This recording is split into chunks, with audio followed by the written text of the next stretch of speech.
I will literally immediately in the moment, I will write an email and I will then want to hit send so bad. Hi, my name's Devon. Today I own several multi-million-dollar companies. We started with $5,000 in a credit card. I don't know the easy way. I only know the hard way. Hey everyone, welcome to the Whiteboard Entrepreneur Podcast, where I give straightforward advice for the entrepreneur in all of us. I am Devon Dickinson, and today I'm going to talk about not making decisions out of emotion. And this is way easier said than done. And probably even as I spoke those words, probably one or two examples popped into your mind where you have done that personally. And, I'm speaking on this because right in the middle of it. As always, I'm just like you. I'm an entrepreneur. I'm on the front lines, grinding every day, sometimes making good decisions, sometimes making bad decisions. But one thing that I've learned is that more bad decisions come out of emotion than anything. And as I've kind of tried to unpack this in my life, I've realized that I'm an emotional person. I'm a passionate person. You can probably see that, I have a lot of energy, and I have passion behind what I do.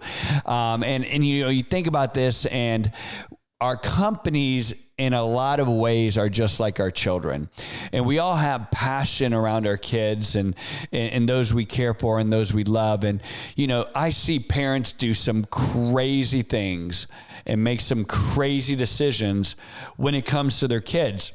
And the reason is because they have all this emotion around their children. And when they see something that they think is, not right or unjust or whatever, parents freaking lose it.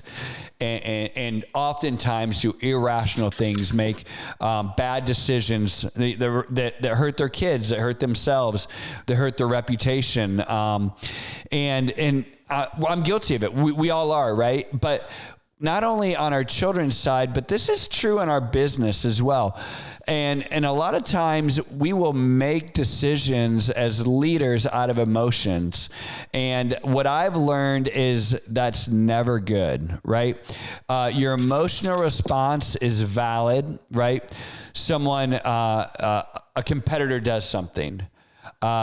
Someone blasts you on, your company on, Glassdoor. Someone says something to one of your managers. Someone, you read an email going back and forth that talks about you, or people get upset and quit and storm out, or you have a confrontation, with a partner within your company, and I'm talking about, these are all big emotional deals, right? There's money tied up in it. There's the image of your company tied up in it. There's, what you built, your baby, the company itself. You are tied up in it. And so it's not uncommon to have this emotional response. And again, your emotional response is valid because that's how you feel about it, but it doesn't mean that that's how you react.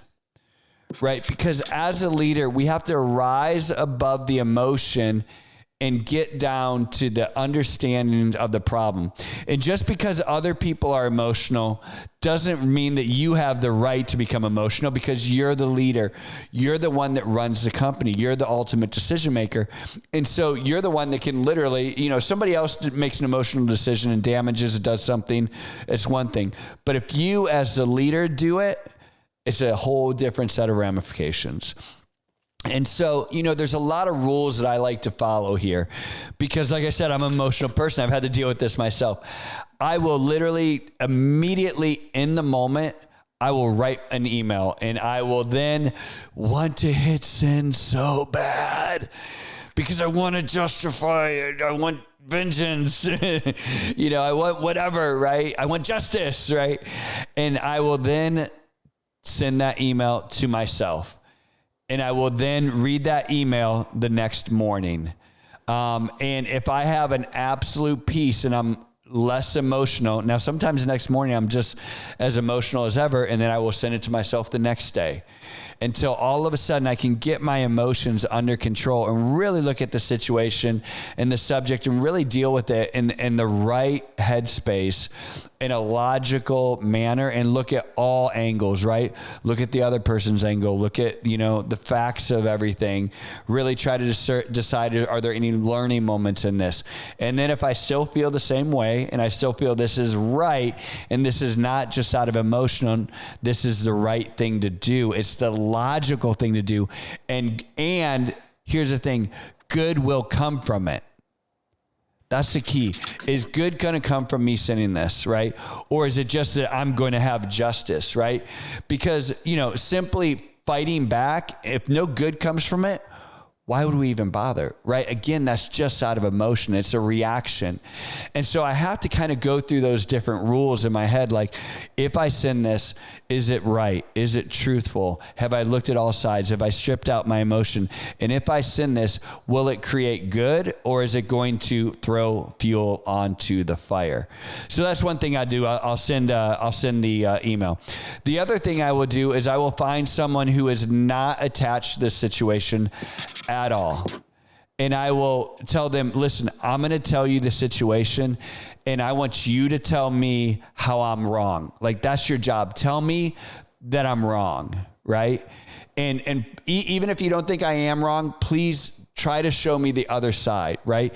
And so I will explain the situation to someone who's objective, not part of the situation, and try to find out, like, what am I missing? What's the other side of the coin? What can I learn from this?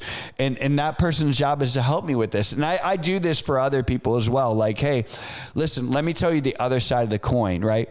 And that is a great practical piece of advice, is like, have somebody else look at it, because listen, there could be truth in the other side of the scenario. And then the last thing that I will do is I will literally go to the whiteboard, right? And I will go in the whiteboard and I will write the situation up, and I will take the time to write out how I feel about it, and then and then I will step back and I will read it, and I will ask myself, listen, is this justified? Is there some reason that I need to go and take this to the next level, or can I let it be water under the bridge? Do I even need to make a decision in this, right? Is there something that I have to do? Is there something I'm required to do? Is there going to be good for me doing something within this situation? And listen, there's all kinds of things that you can do. Like, sometimes, honestly, if you're a super emotional person, I would even encourage you to see a therapist, right? To help you walk through your decision making, to walk through how you react to confrontation, to walk through how you act with difficult situations, and make sure that you are not making your decisions out of emotions, but that you're making logical, thoughtful decisions that are beneficial to all. I hope that helps. Thanks for joining us on the Whiteboard Entrepreneur Podcast today, where I give straightforward advice for the entrepreneur in all of us. I'm Devon Dickinson. Have a great day.